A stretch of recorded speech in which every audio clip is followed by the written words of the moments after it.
Hi, my name's Chris. And I'm Toni, and we're from the Academy at Wiesman. Tony's going to give you some useful hints and tips on how to win this competition. So, you're going to be given a drawing, and you're going to need to know how to read it. It might be something that you're not used to doing. So that drawing is going to show you some components and where they are in relation to each other. And you're going to need to be able to decipher the measurements that they want between possibly maybe two pipes or maybe measurements. So they'll give you what we call a centre-to-centre measurement.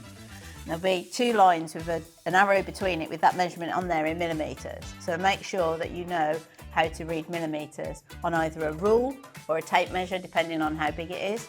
Your rule's going to be more accurate if you're doing smaller measurements, but some will require a tape measure because they're going to be a bit further apart.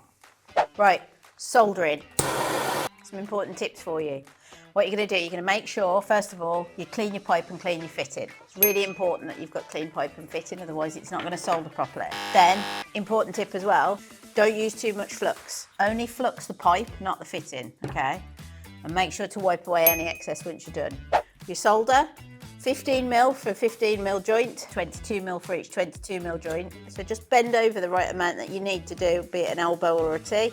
About half of that for each fitting, then you know you've got just about enough. Your blowtorch, make sure you turn it down so it's not roaring. It gives you time to make sure that that soldering is really nice and neat.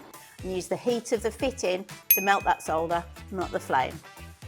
Pipe bending, really important. You take your time, get your measurements right. Do it nice and slowly and steadily so you don't end up with ripples on the inside of your pipe. Make sure that your former is in place so you don't get little marks from your hook or your former when you're bending. The neater you bend and the more accurate you bend, the better it's going to be. Make sure you wear appropriate clothing for taking part in the competition. They will give you a nice t-shirt. And health and safety is a really easy way to lose marks, so make sure you wear your safety glasses when you're carrying out press fitting and soldering.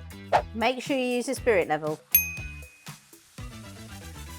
Compression joints don't have to be too tight, but they do have to be done up tight enough so that we can't undo them by hand.